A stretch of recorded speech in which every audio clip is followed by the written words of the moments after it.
Sup, y'all? Thought I'd try a new intro. Anyway. Hello.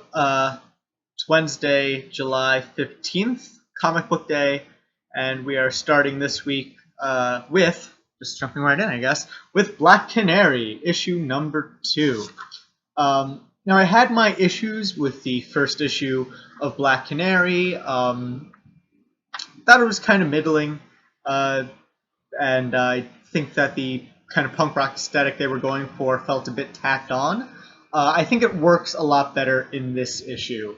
I like this issue a lot more than I did the first overall. And I think part of that is because it's going slower. You're getting more of a feel for, I don't want to say like a mouth feel, but that's the equivalent sort of thing, where like if you eat food, it's not just the taste, it's not just how the food looks or smells. There's definitely a texture part, and I feel that's what this book nails. It's not the most important, but if it were wrong, you would definitely feel it. But with this book, it's not wrong. We open where we left off last time with Black Canary, Dinah, promising to teach her band how to defend themselves, and more to the point, defend Ditto, who's being hunted by these weird things. And so we open with them in the desert, teaching, with Canary teaching the band how to shoot.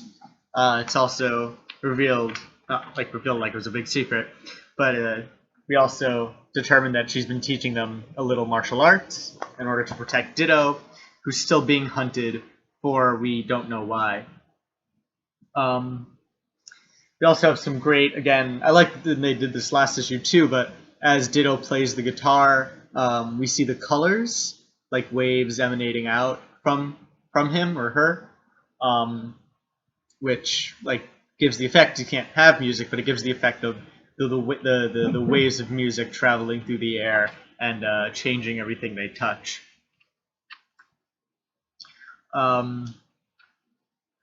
Sorry, my notes are not keep on flipping pages.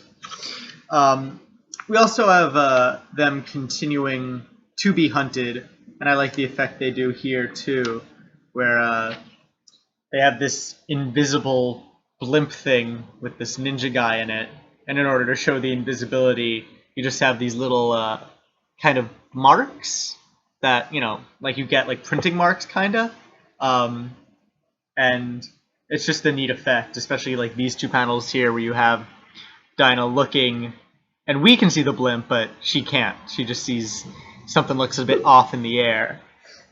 That barking is my dog, who refuses to let a good conversation pass by.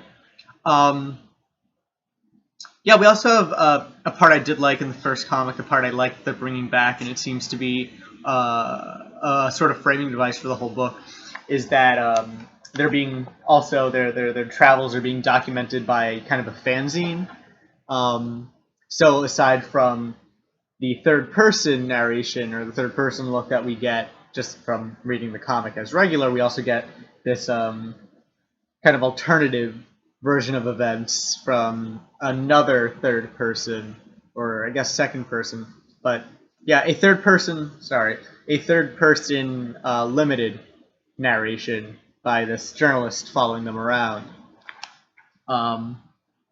And the book definitely, like I said last issue, I didn't quite like the punk rock aesthetic. It felt a bit tacked on.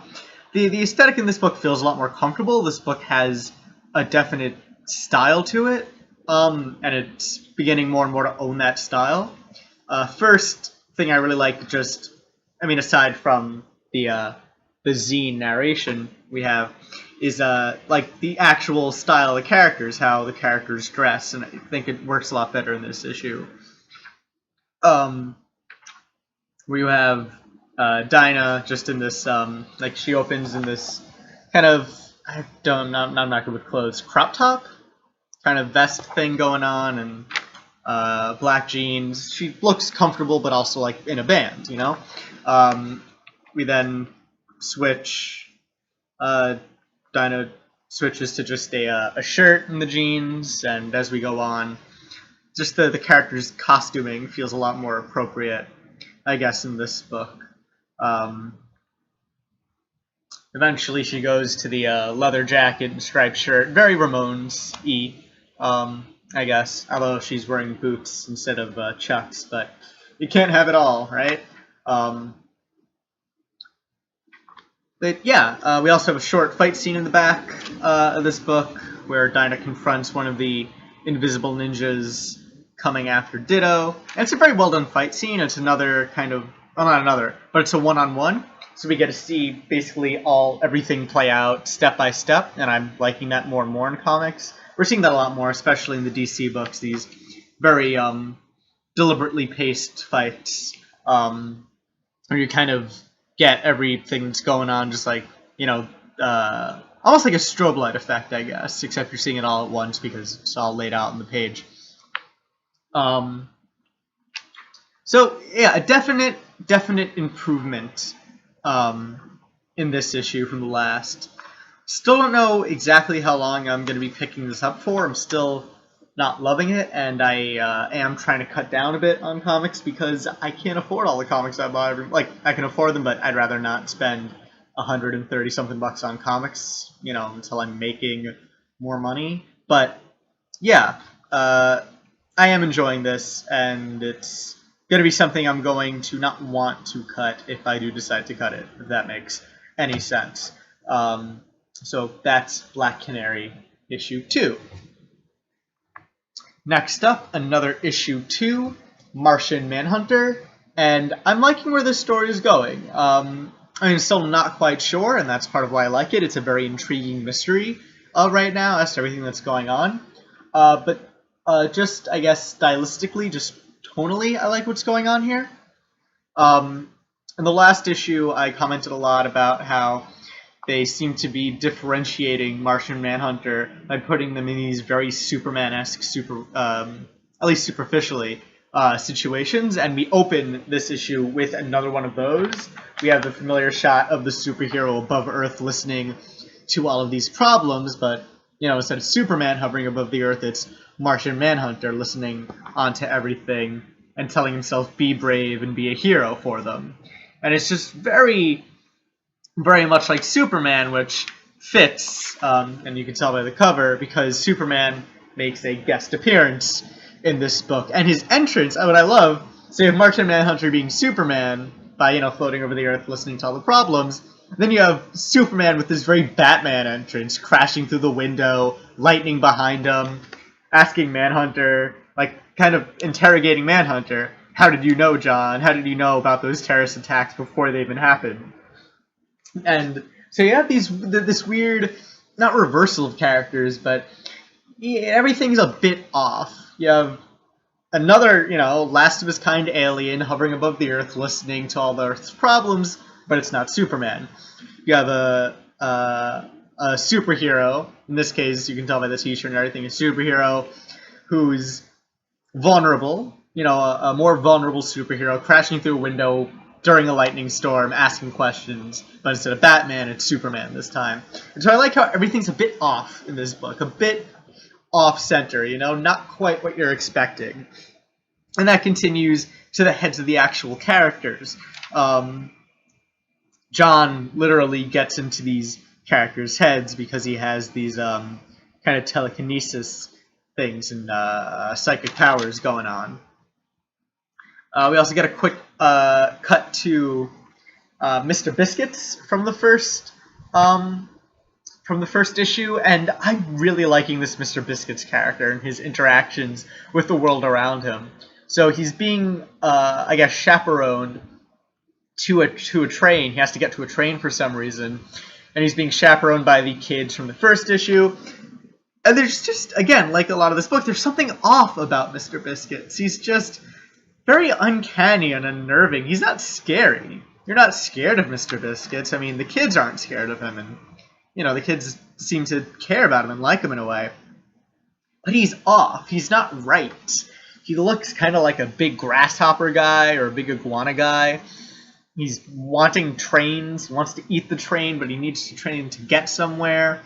It's just very weird. It's very puppety in a way, very very muppety, but uncanny. It's a good feeling. It's a good tone. I'm really liking it in this book.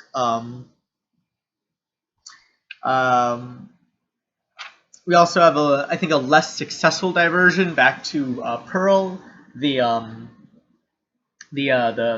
thief in Dubai who witnessed the Martians kill a sheik in the last issue. We have her running away now from the Martians that are hunting her, and she discovers by the end of the book that she can jump hundreds and hundreds of feet at a time. So she's slowly gaining superpowers.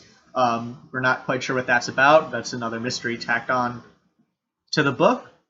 But the real coup de grace, not the coup de grace, the real meat of this book, the real reason you buy is because we have a fight scene between Martian Manhunter and the Justice League. And I don't want to spoil too much, but this is just a great fight. And the final resolution of this fight, how this fight ends, is amazing, and how it ties into the end of the book overall.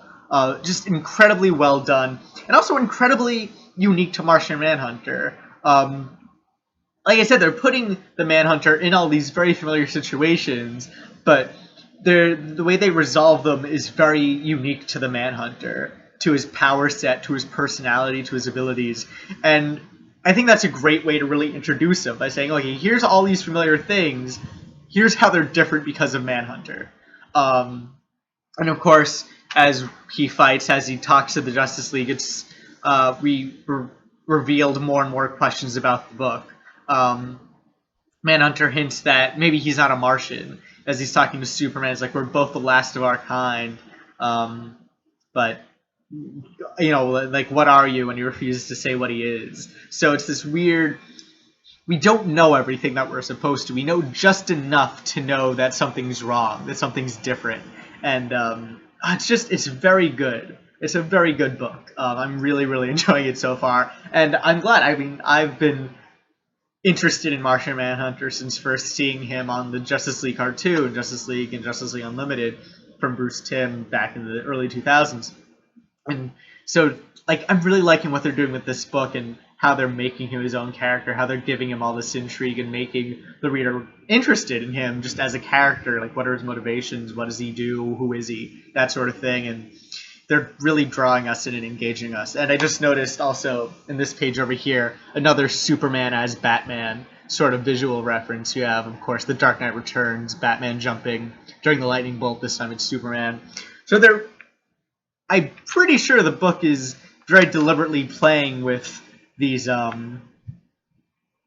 very familiar visual motifs, but changing them just enough to make them unfamiliar, to make them a little not uncomfortable, but just makes the reader feel like this should be different. Something's not right here, and it's very playing much in tone with the narrative of the book too. So I'm really enjoying this. Very, very well done stuff. I'm really liking it. Next up, we have Robin, Son of Batman, #2, and this is another very fun book. Again, another 3 in a row. Really enjoying all of these books so far. So we start with a flashback to Damian's training, to his youth, with his mom, Talia al Ghul. And I really like what they do with the colors in this book. It just immediately... There's this almost oppressive red in this flashback, and all of this red in the flashback leads up to the beginning of Damian's Year of Blood. Very obvious what they're doing there with that. Blood, red. And then immediately, we have this page, his induction to the Al Ghul, the beginning of this ceremony where he begins his Year of Blood. Again, just oppressive reds. And as soon as you flip the page, it's a lot brighter. It's a lot more colorful. We still have that red with Goliath and with Robin's costume, that big popping red. But it's more playful. It's less oppressive and more like boom, like happy. Like, well, not happy, but like, I don't know. Like, there's a very different feeling to the red in this panel than in the entirety of this page. And then the story in the present now involves Damien returning the head to this idol, this I guess Aztec or Mayan kind of guardian statue, and of course, as he puts the head back on, the guardian comes to life and wants revenge on Damien. And again, they're playing with the color here. Not so much playing with the color, but the colors in this book are beautiful. You get this rainbow, the bright red of Robin's costume again, the red of Goliath, the statue, which has a kind of almost greenish hue to it. And then on the bottom here, as the statue gets closer and kind of gets a grip on Damien, the line work changes to be more, I guess, stereotypically like Central American artsy, with the very thick lines, the very kind of square patterns over there. And it's just, you have this great colors. And as the book continues and as this fight goes on between Damien and the statue, this kind of Aztecification of the characters with all these bright colors. It's very, very kind of hallucinogenic, kind of, psychedelic, trippy. But it's just a really fun book to look at. We also, of course, in this book have the return of Nobody's daughter, who is still hunting Damien, but kind of gets sidetracked by all the damage that Damien is causing, and kind of playing the hero to a lot of the people, saving a lot of people that would be hurt by the collateral of this fight, revealing a kind of a deeper part to her character, which is explored more heavily in this book as well. So yeah, it's just, and it's a very fun book. The whole book, besides that flashback and then another flashback in the middle, is this fight between Damien, Goliath, the statue, and Nobody's daughter, who I'm just going to call Nobody from here on out because she is the new Nobody. She refers to herself as such, and is referred to as such. But the book is nonstop. It is this nonstop fight. It's very well done. Lots of bouncing, lots of movement. This page is beautiful. Again, the colors, mostly the colors, but also, clean line work. Damien's facial expression is great as he's kind of being shocked. You have Nobody in there doing... It's a fun book to look at. It's very cartoony, and yeah, just very, very fun stuff. I'm really, really enjoying this book. It's fun. We have again another kind of visual reference as Damien fights the cartel instead of the Guardian for a bit. He moves on. He switches targets for a bit, and this very Batman leap into the frame. I'm liking it. I'm really, yeah.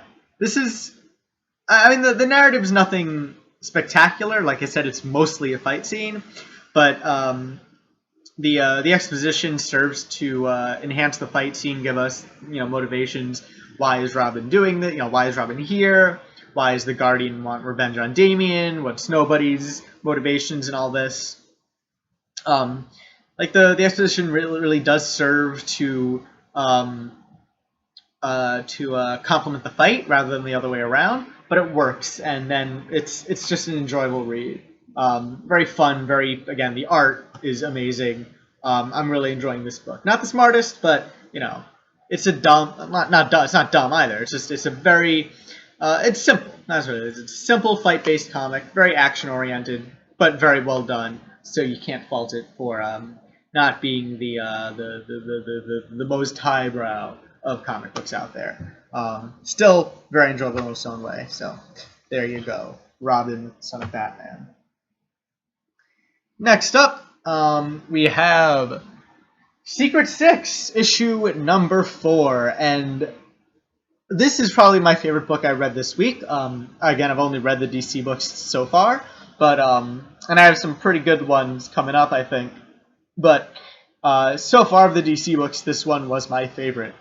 Let me start with the cover, and it's just an amazing cover. You have the nice scenic suburban, setting, and then everything is going nuts. You have this guy on the lawnmower, 10 feet up in the air, the squirrel with a grenade taped to its back, kind of chubby businessman with an Uzi, Strix in the middle right there. We have these weird looking twin guys.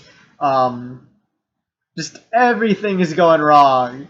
It almost looks like a page from Mad magazine rather than a Secret Six book, but yeah, it's just a very fun cover and kind of sets you up. Like it sets you up for the tone of the book. It's everything's gone crazy in suburbia. So we open on a kind of a. I mean, this whole book takes place before issue number 3, but we open even further back to how the Secret Six ended up in the suburbs, and this is mainly character differentiation, establishing further entrenching these different characters in their roles and their personalities, and it's very, very well done stuff. You get an almost immediate sense of who these characters are from the tone of voice they use, and some of this is like more obvious or more, I guess, direct than other bits. So we have Mr. Wells's dialogue here, and the way it's written obviously tunes us into his accent, where he says, "And we're gonna need 6 soders, SODERS, instead of sodas. 6 soders, buddy."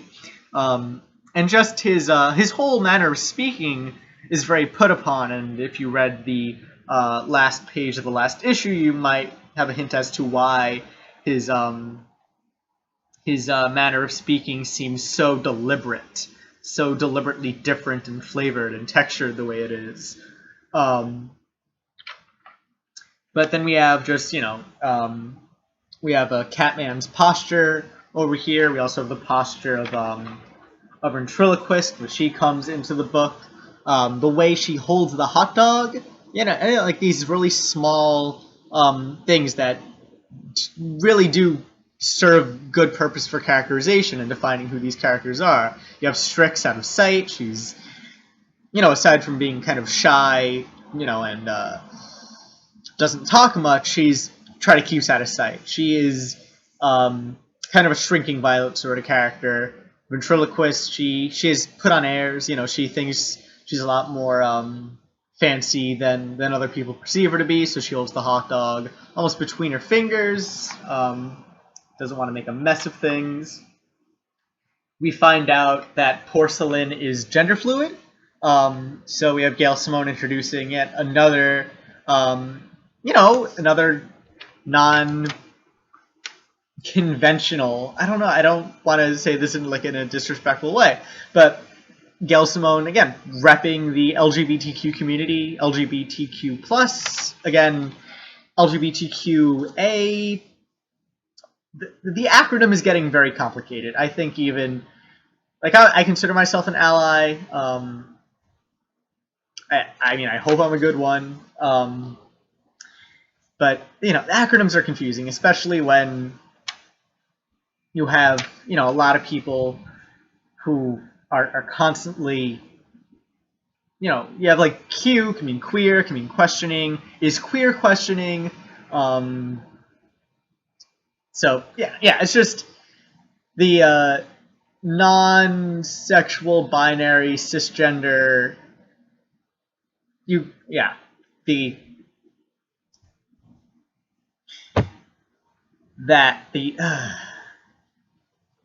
it's hard to be it's hard to be inclusive, guys. I mean, it's easy in practice because it just means not being exclusive, but when you have all the words and stuff, it's semantics and it's hard to keep track of. Anyway, I've made myself out to be a terrible ally, haven't I? But yeah. So Gail Simone adding another LGBTQ plus character into the book. Very important, very good stuff going on there. And then again, his I don't know what pronouns to use. Porcelain. I'll just use their name because they seem to go by both pronouns, I guess. Porcelain says, "Some days I feel like a girl, other days not so much." Yeah, it's like I said, a lot to keep track of when you want to be respectful of people. But yeah, there's no reason to keep it simple because things are complicated. This is becoming a lot. I feel like I'm just talking myself deeper and deeper into a hole I don't want to be in. But anyway, Porcelain's posture too changes a lot through this book because of their gender fluidness. So, very solid, traditionally masculine posture here. As we go on in the book, she slides into more, I guess, feminine coding. So as she gets into costume, more traditionally feminine kind of body characteristics and body language there. So there we go with that. So yeah, all these details in the art and the dialogue that just tune you into the characterization. Again, on this page, Black Alice, still traumatized and shocked. She's huddled up, almost in fetal position. So all these nice little touches to separate and make all these characters distinct in their behavior, in their language, in their tone, and in their whole characterization, I guess. What else do we get here? So we also get a bit of backstory, or not really so much backstory, but we get further details on Mockingbird and the people following the Secret Six as they are. And we get this book actually has a lot of spoilers. I don't want to spoil for you guys, but we're given clues as to who these masked people are. If you've read the previous Secret Six books or previous Gelsomon written books, then just from this character's font, you should be able to tell who they are.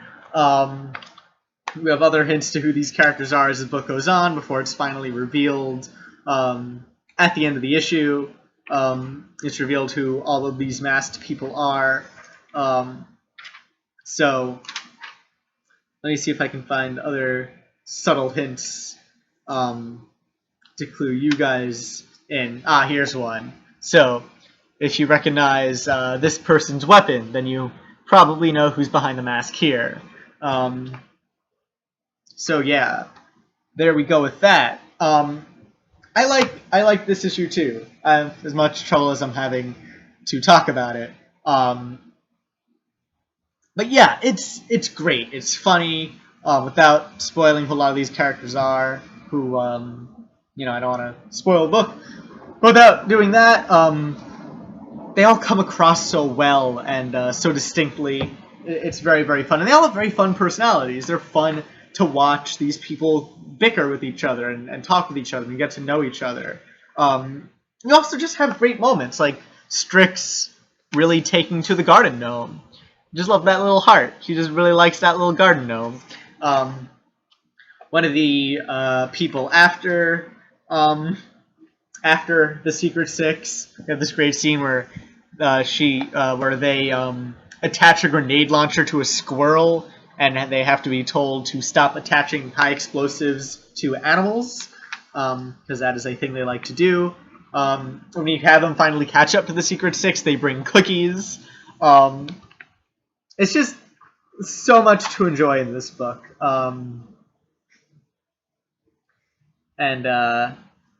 What's another great panel that I can show you without... That's just not a spoiler. So yeah, you have this great fight scene, because eventually it does devolve into a fight scene here. And you have Strix. Sari was having a kooky, and she doesn't quite know how to spell kooky, but you have Catman dealing with this guy who turns out to be a little off-kilter, so you have a little double entendre there. Yeah, it's just a very fun book, and you do get more out of it if you read Secret Six previously, or at least know what's going on in the previous Secret Six books that Gelsomon wrote. But still, I think heavily enjoyable without that. Gelsomon, of course, always has paid very close attention to the fight scene, and the fight scene in this book is no different. Despite the number of combatants, everything comes across very clearly. And it's just a damn good fight scene, as these fight scenes go. Very dynamic motion, or implied motion because comic book. Again, even within the fight scenes, you have these very deliberate character moments. So to, all these characters' different fighting styles, which makes them unique and tells a story. I mean, the narrative in Gail Simone's, the fighting in Gail Simone's books, unlike Robin, the narrative supports the story. I mean, the fighting supports the narrative. So it never feels like you have a wasted panel or a panel that's just fight scenes. So yes, very, very much enjoying this book. And I'm not going to show you any more pages because I've shown you enough and I've come very close to spoiling things. So yes, if you like the old Secret Six, pick this up. This is very much a continuation from there. If you're just looking for a good, fun team book, I heavily recommend this book. If you're looking for comic books with more LGBTQA plus everything else inclusion, then Gail Simone seems to be repping you in this book, so pick it up. Yeah, just very fun, very enjoyable overall, and heavily recommend it. Next up, we have Superman Wonder Woman issue 19, and after some time not so much liking the Superman Wonder Woman books, I think it's really picking up again, and I'm really, really liking this book a lot again.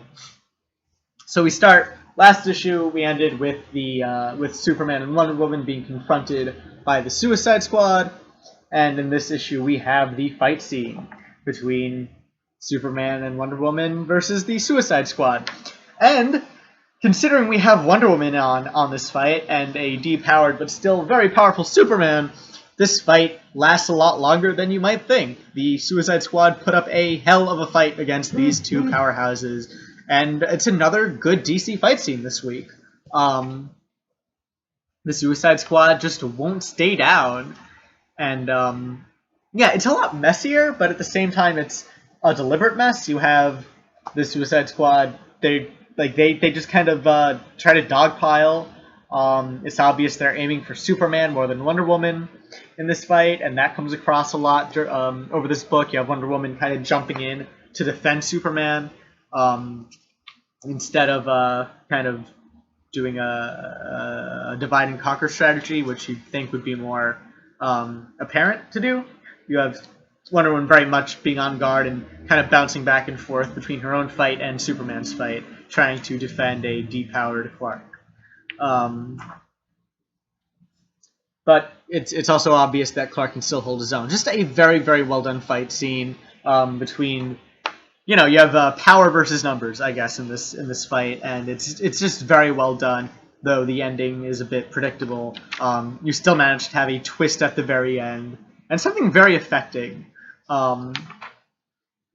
You have Superman being suppressed by gunfire here, and again, this shows it's pulling double duty. Not only is it part of the fight scene, it's the last bit of the fight scene, but we also see how much Superman has been depowered.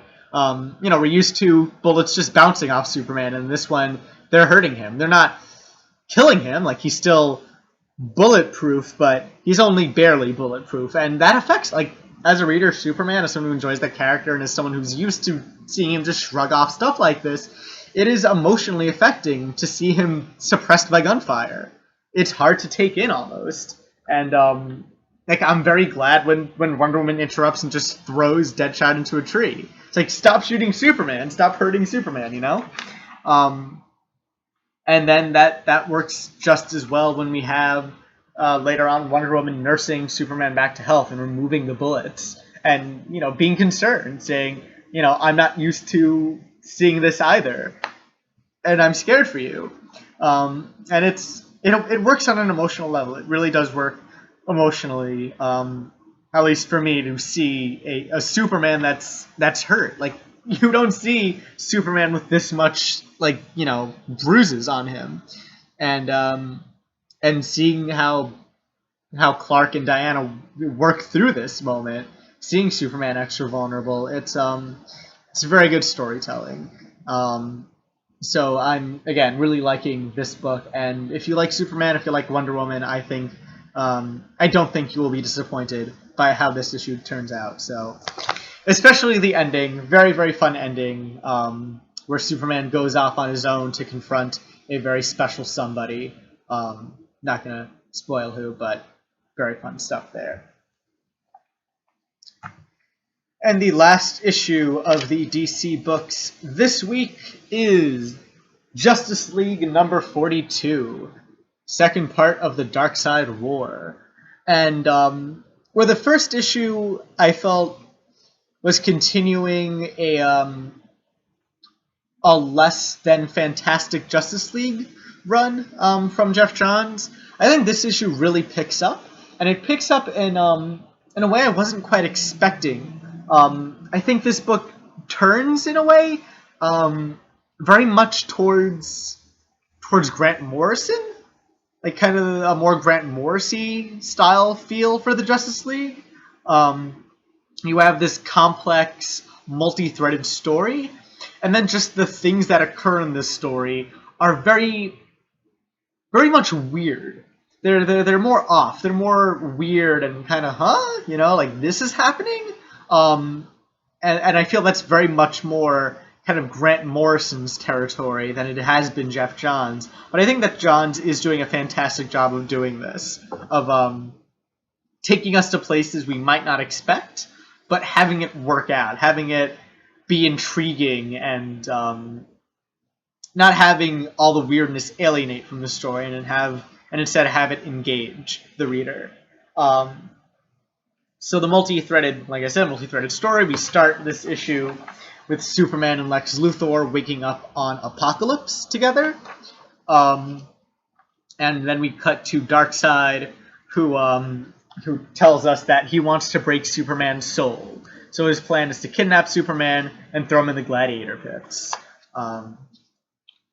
We then go from Apokolips to Earth, where we have the fallout of the battle from last week against Grail, where the rest of the Justice League is now at not so much fighting, but witness to the Anti-Monitor, who just appeared.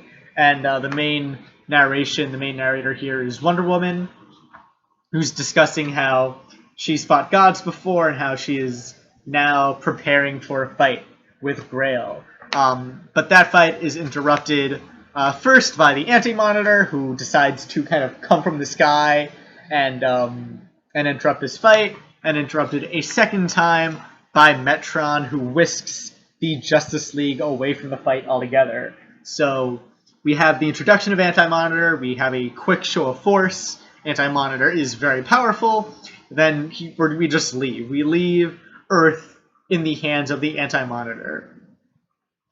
The third story in this book is then we return to Scott Free, who is met up with Myrna Black, and we get a big exposition dump from Myrna Black, where we discover that she was a former Amazon assassin who is the mother of Grail. So if you read the, I think it was the Divergence Free Comic Book Day story, it's revealed here that Myrna Black is Grail's mother, and that her mission is to kill Darkseid, or to pit Darkseid and the Anti-Monitor against each other, rather, for some reason. And she has her own kind of Batcave here, where she collects a bunch of treasures and everything there. And then we have this great panel where Scott's like, "You're crazy, woman. I'm not going to help you with your plan to destroy the Earth." I just love this panel. Just as a single panel, I took a picture of it and tagged it #GPOY.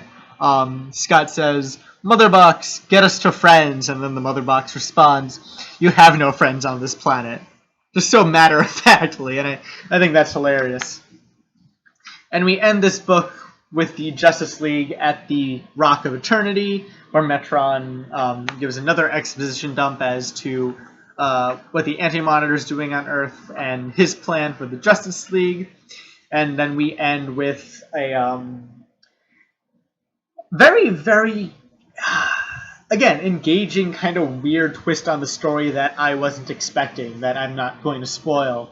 But, again, strikes me as a very kind of Morrison-esque move, rather than a Johns move. And I'm not going to spoil where we are, but we leave with one of the members of the Justice League getting certain insight to the story that even the reader does not know. So, and at the same time, like the member of the Justice League they pick to have this experience seems at once like kind of out there, but in another way makes entirely too much sense that they give this member this insight. So again, I'm really, this book took a turn for the plot. You know, took a definite swing upward. I'm definitely interested in the story. I like how they're going weird. How we already have, you know, the Justice League who is powerful, and they have the Anti-Monitor, and instead of just doing this, you know, kind of punches to the death, you know, who's more powerful, the Justice League or the Anti-Monitor, you have the story going this very weird kind of mental sort of way instead of just fight to the death sort of way. We also have the two perhaps most competent members of the current Justice League, Superman and Lex Luthor, you know, world's strongest man, world's smartest man, in somewhere entirely different altogether against their own powerhouse of a threat. So keeping everything, you know, separating everything enough where the conclusion isn't a foregone one, but also taking the story in ways that we weren't quite expecting, or that at least I wasn't quite expecting from the previous issues. So really, really liking it. Not a bad DC book in the pack this week, in the poll. Not a single DC book I didn't like, which is a very, very welcome change. So I hope that DC continues doing this, putting out books that I do not want to stop reading. If you aren't at all interested in DC, however, the second part to this week's reviews are going to be the Marvel books, and one non-DC one Marvel book that I picked up on a whim because it had a great title. So if you're interested in that, please watch the next part of this video. And yes, any comments, questions, concerns, feel free to leave them in the comments or message me directly. If you like this video, please give it a thumbs up. If you feel like it, please subscribe. And yes, I will hope you enjoyed this video. Thank you for watching, and I hope you'll join me for some more comic book reviews.